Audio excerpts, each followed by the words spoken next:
All right, let's go. Free flow. Damon Henry, welcome to your own podcast. We'll call it a video series. Empowering transformative growth. There's no better way to do it than talk to the founder and CEO of KORTX about empowering transformative growth. How does KORTX really embody that vision, and practically, how do you apply that? Someone today who wakes up and they do their job, they get in front of their computer, they're answering emails, they're on calls. What does that mean on a daily basis? What does that mean, though, on a more visionary basis in terms of like where an individual goes within the company or where the company itself is going? So I mean, my personal opinion is to be transformative kind of starts with yourself. And so for me, like, I look at our employees, I look at myself, and I say, okay, what can I do to kind of improve myself every day? Again, I'm a student of the game, the advertising game, media game, technology game. So I spend a lot of my spare cycles kind of diving into those areas. We can't give our best. We can't understand the game if we can't kind of dedicate ourselves to being the best that we can be at this stuff. We're going to do a kind of a poor job empowering our customers. So it starts with us. It starts with the ongoing education. It starts with internal communication, things like that. So that's it first. Like, just focus on ourselves, get our own ship in order. And from there, now we focus more outward on our customers. So what can we do to help them kind of transform their business? Again, I think the biggest impediment to transformation isn't like process or technology. It's just people. People are accustomed to doing things the way they've always done them, and kind of moving out of their comfort zone is sometimes a little bit difficult. And so, I mean, Chris, like, talking to our customers, it's not like they don't understand kind of what needs to be done. It's just kind of getting everyone to kind of move in the same direction is kind of where they run into problems. So for us, like, how do we help them take that first step towards transformation? And again, this doesn't have to be some major technology investment. It's like, hey, what's the one thing that we can do to show progress? That first small move kind of opens the door to endless possibilities. And Damon, I think when you brought us on, myself and Eric as 20-something-year-olds, there was also a little bit of a mentality there that you empowered us as individual employees to make decisions and to be in a spot where we built a company together. And I think if we could take aside from a minute away from digital marketing, digital advertising, like, as you have now stepped into, we're almost in year 8 of KORTX. What do you feel like? What are some words of wisdom that you give others that are possibly stepping into a new business situation or have aspirations to run their own company? That idea, I think, of empowering transformative growth is something that can be really meaningful to those types of folks. So any words of wisdom? I would say first, it's just patience. And I would say, I mean, you guys taught me a lot too, Eric, when you came on. It wasn't like I was, had all this wisdom that I kind of, bestowed upon you. I mean, I learned a lot working with you guys, and your work ethic from day one was unprecedented. You guys pushed me to become better every day. And so I would just say the first thing is just, you got to want it. I mean, you got to have a vision. It doesn't have to be, concrete, but a kind of a loose idea of where you're looking to go.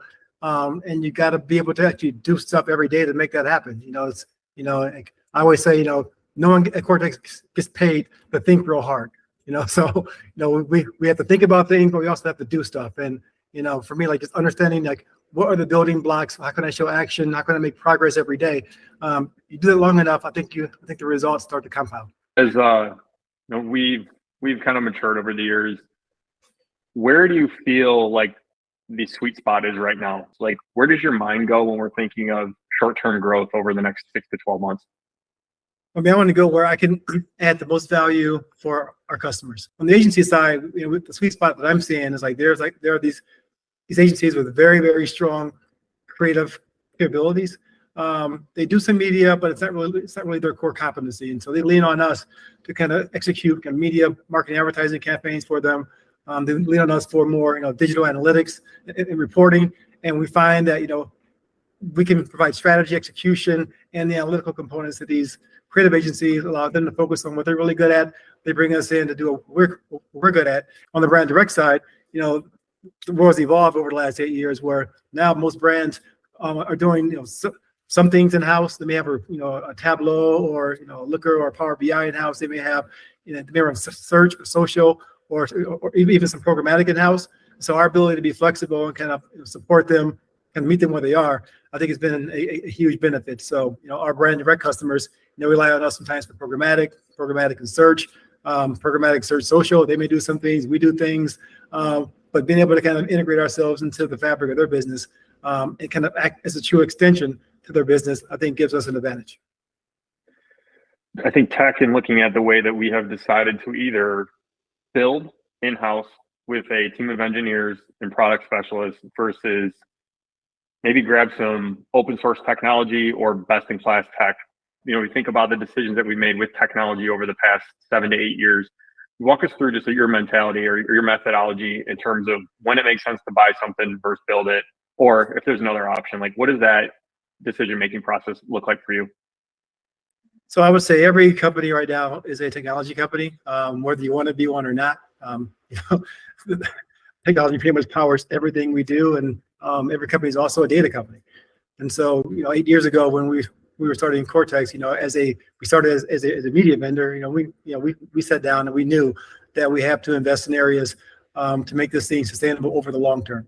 And I think that's what we've done. We've invested, in technology. We've invested in analytics in a way that's probably more, maybe different than most other media vendors in this space. So I don't really classify us as a media vendor. Yes, we are that, but we also are other things as well.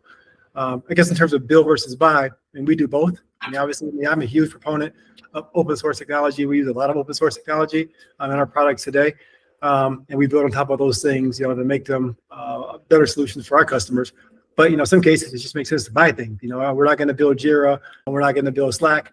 And so when those tools present themselves and to provide functionality that are beneficial to the business at a lower cost than it would take for us to build them, yep, definitely, I'll buy that. We'll integrate it, build on top of it, and just integrate it into the stack. The current wins that we're talking about, maybe some wins as an organization or maybe wins as an industry, for a long, long time, we've all been sitting in this purgatory of what Google is going to do with third-party cookies. And there's been an option to either sit on your hands and wait, or to aggressively pursue options, whether they be in-house options, whether they be things that you're able to license, like we were just talking about. The industry is always changing, though. I think that's probably the takeaway that we've always had. So where do you go in thinking about we need to remain diversified? That is diversified with the technology that we invest in, the ad platforms that we use, the customers that we work with. What do you think KORTX could be doing better today? Oh, we can do a lot of things better. There's always opportunity to improve. But I would say that I think the tools that we've invested in give us the maximum flexibility. We're not an innovator in the space. I'll leave that to the fangs of the world. We're a fast follower. So we watch the market pretty closely. We watch the developments that are coming out. But I want to make sure that we're in a position to capitalize on those things, regardless of kind of where the wind blows. And so, we're a big proponent of data warehousing, ETL processing. Like, we do a lot of these. We pick a lot of tools that allow us maximum flexibility, regardless of what's going to come down the pipe. So I'm not concerned about the future of cookies. I mean, it's more of a macro issue. It's going to impact everyone in the space, and we're all going to have to adapt. But you don't want to put yourself in a corner where you've kind of picked a partner early on that can adapt to the changes coming. So just being flexible. All right, let's touch on. We think about, we'll go back to the theme of empowering transformative growth. When we think about the values that we've established here at KORTX: keep refining, do the work, make things easy, and communicate with purpose. KORTX underwent a pretty unique process where we invited our employees along that journey with us to define our vision and our mission and our values. How do you feel that process is now impacting those who were a part of it, and maybe even those that are new to the company? Do you feel that because there was more of a group effort to decide how we represent ourselves, that there's a little bit more adoption of it? Like, what are your thoughts around that? Yeah, I mean, if anyone knows me, I was never a fan of the whole purpose thing early in my career. But as you grow a business, and when you go from a few people in a shared office to 50 plus individuals, coming to work every day just for the money is not enough. And so, people need a reason to wake up every day. I need a reason to wake up every day and show up. So I think it was imperative for us to spend some time kind of defining what our vision, mission, and purpose was, and and not doing that in a vacuum. So bringing people along on that journey was a key piece of that. I want everyone to kind of buy in to kind of what we're doing. Because if if we're not bought in, we're just kind of pushing down some high level kind of like mumbo jumbo on our employees and say, come along for the ride. But no, I think everyone needs to be invested in that vision and purpose, and buy into the future. All right, we're going to move over to you, Damon, as a CEO, as a leader at KORTX. I want to learn a little bit more about you. We're still going to talk about empowering transformative growth. I think the way that you mentioned, the way you get up in the morning, your motivations, your aspirations, your discipline, those are all key traits. And very, very successful companies very often have a very successful CEO who has his or her mindset in terms of what they're going to accomplish, whether that be today, tomorrow, 5, 10 years in the future. Let's just talk about you for a little bit. So what do you think, which habits that you have adopted or learned to have in your life really make you successful? Oh, that's a deep question. I would say, and this is so cliche, but I guess do what you love. It's hard to wake up and do something every day that you don't genuinely enjoy. Like if I wasn't running KORTX, I would still be doing what I'm doing today as an employee somewhere. Writing software, working with teams. Like those things, I mean, it's so much fun. Building great teams, watching people grow. Like these are the things that get me excited every day. So I would say that's it. Number one, do something that you love. Aside from that, just don't look for kind of a quick win. I think early on, we all, Chris, the three of us kind of sacrificed a lot of what we could have had early on in exchange for the long term. And I think a lot of people are just short-sighted. They want everything right now. Where I've always been kind of like, I'm playing the long game. The long game's, I know where the market's going. I'm pretty confident. We keep doing the right things, and we're consistent with it. We're going to see value. And I never really took a shortcut to get there. So I think those are two things that kind of drive me and have made me successful. I'm going to add, Damon, that commentary. I don't know if interviewers actually get to do this ever, so I'm going to do it. For me, as a 20-something-year-old, when we started this company together, there is something in a leader.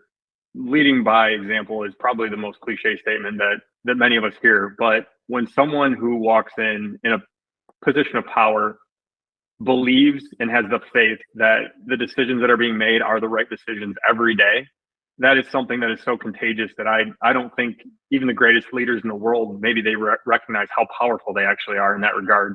So you can be pretty silent in that aspect. I know we've pushed you over the years to be more and more vocal, to be a quote unquote salesperson as a voice of the company. But for me, it was always like, there's never been a doubt in your mind where things were going. You could have those reservations, in your own personal time and in quiet times where you sit back and reflect, as we all should. But there was always this mentality, and there continues to be this mentality that I know what we're doing. I know where we're going. And if you buy into all the employees around you, all the people that know you in your life, you will be successful. So it's very much like a join me on this journey, but also along this journey, let's carve your own path. I want you to be successful. And I think for some folks that have been here at KORTX, that have had success, that have decided to go elsewhere, that a lot of the feedback that we hear from former employees, KORTX alums, that are very thankful for the foundation that the company gave them, but specifically that you gave them as a leader. So I think there's something there that a lot of folks would take out of this that you can hopefully continue to learn from. So wrapping a couple things up, what's like the most notable loss of your career? Like just a big L. Like we thought we had it in the bag. We felt really confident about it. Maybe it was an agency pitch. Maybe it was a product launch. Like anything that comes to mind. Yeah, I think I've had probably our fair share of losses and wins over the years, and I think neither one of us probably spend much time thinking too much about the losses. Yeah, we go back, we regroup, and understand kind of why we lost. But I mean, for me, and maybe that's just part of being an entrepreneur. You think like, okay, most of these things are, most things are within my control. So how do I go back and kind of retool and come back and make sure that doesn't happen the next time? And I think that's what's made us, frankly, pretty successful as a company. We don't spend time dwelling on the losses or the wins. We say, okay, like, why did we lose? What can we change? let's go back and fix it. And next time, we'll have a better chance at winning. I'm going to borrow a term from David Goggins. I think he calls it his after action report. Basically, it's an opportunity, it's a reflection to sit back, go through it very, very, very methodically in a military format of, what happened, why did it happen, what can we learn from this moving forward. So yeah, I think a great piece of advice is just, you have to take losses to get to the wins. I think that's the other piece of this too. If you're not going out and taking risk, you're never going to understand what failure looks like. But when you're at the bottom, how much sweeter is it when you win? And I know we've had some folks even on our team recently that they've gone through some customer losses, whether an agency decided that they were going to go in a different direction with a vendor, or a brand decided to invest in another marketing or media channel. Like, those things sting, especially when you feel like you're giving it your all and you're totally committed to the customer, you're all bought in. But at the same time, like, you have to feel that pain. I think we all know it's a kick in the ass to continue that level of kind of work and that effort to stay in the mix. And I think diversification, we all know, make sure as a sales organization, any sales organization would have, you have to ensure that you have enough at bats to be successful. I would say our losses have made us better than our wins. Yeah. A lot of the tools that we built in house, how we structured the team, a lot of that came from some loss in some way. Maybe some customer feedback, maybe we didn't have the right solutions in place to support customers, whatever that may be. But we take that feedback, as a loss, and we go back and we come back much stronger. And so, yeah, I totally agree. You got to take those at bats. And again, if you're not losing, it means you're not trying. Fun fact: my biggest career loss that I thought at the time led us to this. As I got laid off from a company that was getting acquired. So when you think one door is shutting, another one opens, as cliche as that is. So here we are. I'm going to round this out. We'll do like a quick fire thing. You like to read, and I know you're a podcast guy. Either one or the other. Favorite podcast or favorite book right now? Ooh, probably All In Podcast is one of my favorite podcasts. Also, I'm the Rogan Experience. So I'm all over the place. I don't really read much fiction or nonfiction. It's mostly just business books. So I think there's another video series we can do about your ability to multitask, which maybe we'll save that for another day. You are also an avid growing, maybe, I don't know if you're quite avid yet, but you are a growing golfer and golf fan. To anybody out there that is balancing new personal skills or new personal accolades with business, what's your balance? Why do you love golf? Well, so Lori, our HR director, she says I try a lot of random stuff. So maybe over the last 3 years, I'm into boating, snowboarding, golf. I just try to challenge myself in different ways. And so basketball was my sport for a long time. Now I'm getting a little older. It's more difficult to play basketball with the knees. Golf is it's mentally challenging. It's physically demanding. And it's something that you can kind of work on, I think, forever and never truly master. So it's and you can play in isolation if you need to. Those are the things that I enjoy. Awesome. Any closing words for us, Damon? We're talking about a lot here today, empowering transformative growth as it relates to our customers, our employees, the future of the company. Maybe if you could just give us your closing thoughts on the type of company that you think KORTX is today versus the type of company that we need to be to remain competitive in the next 5 to 10 years. So I think it could be one and the same. Today, we're an independently held company of 50 employees that are very hungry. We use the term Detroit grit to kind of describe ourselves. So we're not fancy. We're not sparkly and shiny. We're down and dirty. We get the job done.